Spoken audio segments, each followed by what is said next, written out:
கோலி talk Kollywood news. தமிழிலும் ரசிகர்கள் கிட்ட சென்று சேராத நாயகி.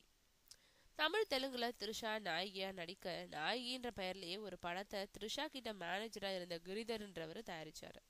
த்ரிஷா தெலுங்குல மிகப்பெரிய ஹீரோயினியா வளர்றதுக்கு இவரும் ஒரு காரணம்னு டோலிவுட்ல சொல்றாங்க.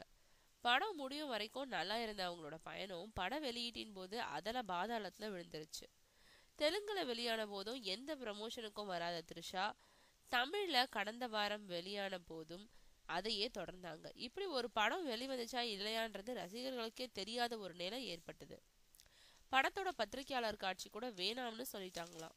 த்ரிஷாவோட சம்பளம் உயருதுன்னு யாரோ கிளப்பி விட்ட சூழ்நிலையில அவங்களோட ஒரு படம் வெளிவந்தும் இப்படி யாருக்கும் தெரியாம போயிடுச்சேன்னு த்ரிஷாவோட ரசிகர்கள் வருத்தத்துல இருக்காங்க. ப்ரமோஷனுக்கு வராததுக்கு காரணம் இருக்கு, விரைவில் சொல்றேன்னு சொல்லியிருக்காங்க த்ரிஷா. அடுத்து புயலா சீருவாங்களா இல்ல கப்சிப் ஆவாங்களான்றது அவங்களுக்கே வெளிச்சம்.